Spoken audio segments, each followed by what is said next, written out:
Hi guys, welcome back to my channel. For today's video is gagawa tayo ng sound check gamit Honda CRF 250L. So itong Honda CRF 250L is 2017 model. Then meron itong sensor. So this is T4 carbon fiber. So very nice yung tip niya. So yung setup natin is stock lang. Then nilagyan ko lang ng full system open pipe. So yung full system open pipe natin guys is nakakatulong sa makina dahil napapalakas ito dahil mas mabilis makalabas yung exhaust air from the atmosphere. So, the more na mas mabilis, then the more na mas mabilis aakit yung RPM at lower second or lower time. So, yung T4 natin guys is very nice yung ano niya, yung emblem. Yung napansin ko dito. And then, yung tunog niya is very loud. Pero meron itong high and low. So yun yung maganda sa profile T4 carbon fiber. So tingnan muna natin kung ano talaga yung good quality na tunog nito.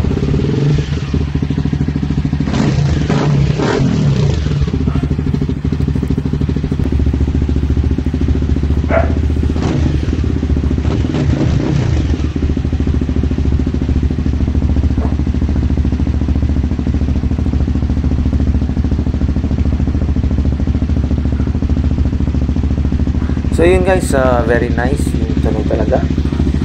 So ready na ito sa mga trails and road riding. Then siguradong angat yung horsepower nito dahil naka-open pipe tayo. So yun, yung tunog niya is drop sound level talaga guys. Very nice guys. So yung bracket naman ito is steel, then naka-rivets. So yun guys, sobrang ganda ng tunog niya dahil buong buo, not compared to the old muffler. Yung mga ibang muffler na nabili ko sa ibang motor ko is basag yung tunog. So ito is very buo yung tunog niya. Then iba talaga pag nakalagay sa CRF 250L. So yung sensor naman ito guys is madali lang ikabit. So yung sensor nito is threaded type. So yun guys, at least narinig nyo yung tunog. Then yun, very nice yung pagkagawa nitong muffler na ito dahil yung pagka-weld niya is TIG weld. Then naka-wrap siya ng mga rivets para mas matibay talaga. Kasi usually guys, yung pagti-trail natin, di maiwasan yung disgrasya or yung matumba ka sa motor. So mas importante talaga yung life compared sa motor. So usually yung mga riders is tinatake niya lang yung mga motor nila kahit saan, kaysa naman maipit pa sila. So yung itong T4 muffler guys is very durable. Makikita nyo naman kung gaano siya ka fit na fit. Then yung stable yung clamp niya, very nice yung clamp. So yung bolt pala na ginamit natin sa may clamp guys is 12mm. So pasok na pasok. Then yun, ang pipe naman na ginamit is yung elbow, is yung TIG weld. So kung hindi nyo alam yan kung ano ang TIG weld, just research it on Google. So makikita nyo dyan kung paano siya gawin. So making this muffler it takes really it will need a lot of time, lalo na kapag ikaw lang isa. So yung manufacture nito is very nice. Maganda na tunog. Yung Bravo sound is siguro, if I will rate it, 10 is the highest, 1 is the lowest. Ito ay nasa 9. So almost perfect. Sobrang ganda naman talaga. So yun guys, makikita nyo kung gaano siya ka ganda gamit yung carbon. So yung carbon is laminated guys.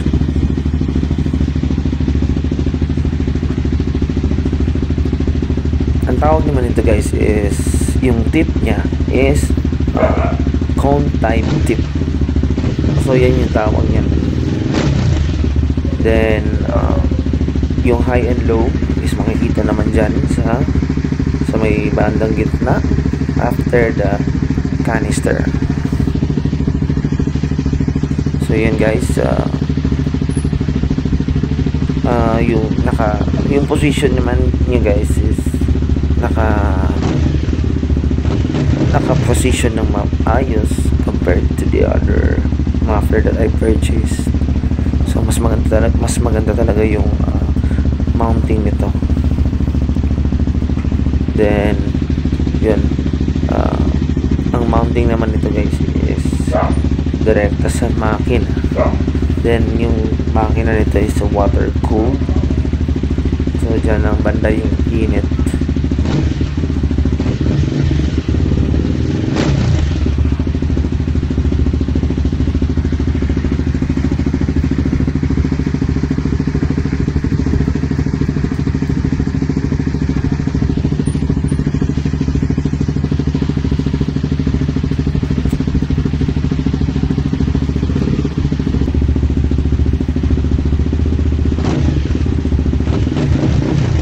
So yung D4 Pro pipe naman guys is well engineered, and yung fiber nito sa loob, yun yung nagdadala na very good looks. So makikita nyo naman kung gaano kakalaga yung CRF250L ko. So sa mga gusto mag-upgrade dyan, just contact me, PM me, because I'm selling this product.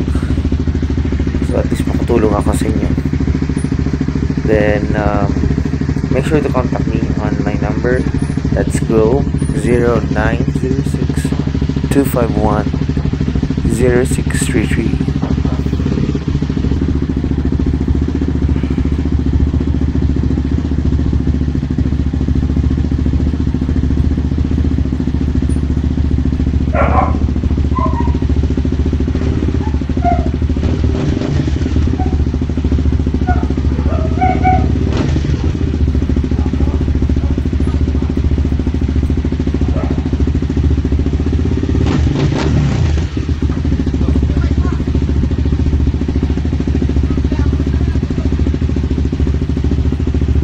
So ang next naman na i-upgrade namin dito is kukuha tayo ng underneath CRF250L para mas maganda.